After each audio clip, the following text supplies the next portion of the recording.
മതപരിവർത്തനം പ്രോത്സാഹിപ്പിച്ചും ഹിന്ദുമതത്തെ അവഹേളിച്ചും കർണാടക മുഖ്യമന്ത്രി സിദ്ധരാമയ്യ. ഹിന്ദുമതത്തിൽ തുല്യത ഇല്ലാത്തതാണ് മതപരിവർത്തനത്തിന് കാരണമെന്ന് സിദ്ധരാമയ്യ പറയുന്നു. മതപരിവർത്തനം ആളുകളുടെ അവകാശമെന്നും വാദം. സിദ്ധരാമയ്യക്കെതിരെ ആഞ്ഞടിച്ച് BJPയും രംഗത്തെത്തി. മുസ്ലിങ്ങൾക്കോ ക്രിസ്ത്യാനികൾക്കോ എതിരെ പറയാൻ മുഖ്യമന്ത്രിക്ക് ധൈര്യമുണ്ടോ എന്ന് BJP ചോദിച്ചു. കൂടുതൽ വിവരങ്ങളുമായി ശ്രീകാന്ത് ചേർന്നുണ്ട്. ശ്രീകാന്ത്, സിദ്ധരാമയ്യയുടെ പരാമർശത്തിന് പിന്നിൽ എന്താണ്?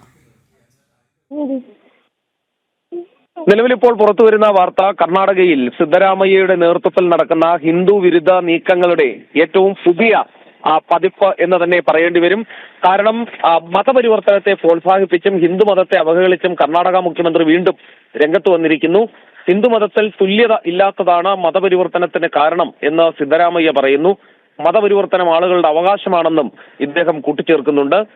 അതേസമയം BJP സിദ്ധരാമയ്യക്കെതിരെ ആഞ്ഞടിച്ച് രംഗത്ത് വന്നിട്ടുണ്ട്. മുഖ്യമന്ത്രി ഹിന്ദുമതത്തെ തുടർച്ചയായി അവഹേളിക്കുന്നു എന്നും ഇതുപോലെ മുസ്ലിങ്ങൾക്കോ ക്രിസ്ത്യാനികൾക്കോ എതിരെ പറയാൻ ധൈര്യമുണ്ടോ എന്നും BJP ചോദിച്ചു. നേരത്തെ ധർമ്മസ്ഥല വിവാദം, അതോടൊപ്പം ദസറയുമായി ബന്ധപ്പെട്ട വിവാദം, അതിലൊക്കെ തന്നെ മുഖ്യമന്ത്രിയുടെ ഇടപെടൽ രൂക്ഷമായ വിമർശനത്തിന് കാരണമായിരുന്നു. യെസ്, ശ്രീകാന്ത് സൂചിപ്പിച്ചതുപോലെ സിദ്ധരാമയ്യയുടെ പരാമർശത്തിൽ ശക്തമായ പ്രതിഷേധം കൂടി തന്നെയാണ് BJP ഇപ്പോൾ രേഖപ്പെടുത്തുന്നത്. അങ്ങനെയെങ്കിൽ കൂടുതൽ പ്രതിഷേധങ്ങൾ കൂടി ഇനി അലയടിക്കാനുള്ളൊരു സാധ്യതയില്ലേ? നമുക്കറിയാം, ഇത് ആദ്യമായല്ല ഇത്തരത്തിൽ ഹൈന്ദവ സമൂഹത്തിന് നേരെ സിദ്ധരാമയ്യ പരാമർശങ്ങൾ ഉന്നയിക്കുന്നത്.